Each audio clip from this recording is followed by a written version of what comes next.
So when I was young, I mean, I didn't really have any role models. I had a mum that was very passionate about education, so I kind of focused on that, and I had society's view of get good grades, get a good job, and everything else will come from there. So I did that. I got the good grades. I went to a good uni, and then got a grad scheme at EY. But then as soon as I landed in that job, I thought, this is boring. It's politics. The money isn't actually that good. It's really hard work. It's long hours. Like, I just immediately knew this was not the solution. It was very frustrating because I spent many years getting to that point.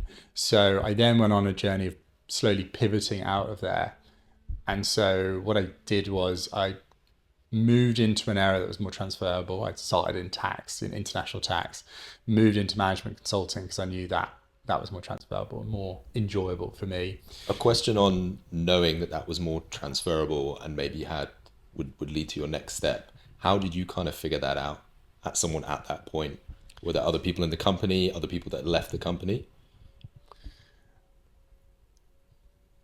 The reason I did international tax at EY is because there were people that came to our university, right? And then everyone's kind of saying, go work for one of these big companies and get on the grad scheme. And then your world's your oyster. Everything, you can go work in other countries, you can move and do different things within the company. Because somewhere like one of these big companies, they do so much. In theory, you can move around. And yes, in theory, but it's actually very, very difficult because these companies don't want you to move around. You've trained within a particular area. So when I realized I didn't want to do it, I thought, right, geez, okay, I need to move to something that actually more enjoyable and my own thing. But then the reality sank in of actually how trapped I was within international tax.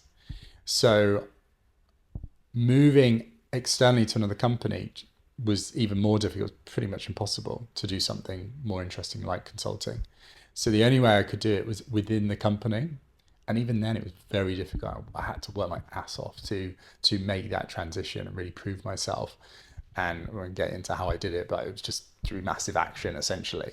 Once I did that, I trained as a management consultant within the same firm. And then that allowed me to then get the experience to then go it alone. So I left, went independent, started management consulting to companies myself.